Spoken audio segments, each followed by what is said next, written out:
అసలు ఏం జరుగుతుందన్న రాముని చేసిల్లా వాళ్ళు? నాకు అదే డౌట్ వస్తాను చెల్లె. అన్న వాళ్ళు పొద్దున నుంచి కోపంగా ఇట్లా కనబడ్డారా? ఏమో అన్న, నేను పొద్దున లేచేసరికి అన్ని ఇంట్లో లేడు. ఏదో జరుగుతుందన్న, నాకు టెన్షన్ అవుతుంది.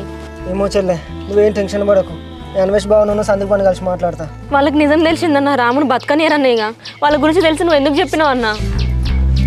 చెల్లె, రాముడు ఎక్కడ ఉన్నా వాడిని తీసుకొచ్చే బాధ్యత నాది. నువ్వు ఇంటికి వెళ్ళు, నేను తోటకాడికి వెళ్ళేస్తా. సరే అన్న, నువ్వు జాగ్రత్త. ఏ విషయం అని నాకు చెప్పు.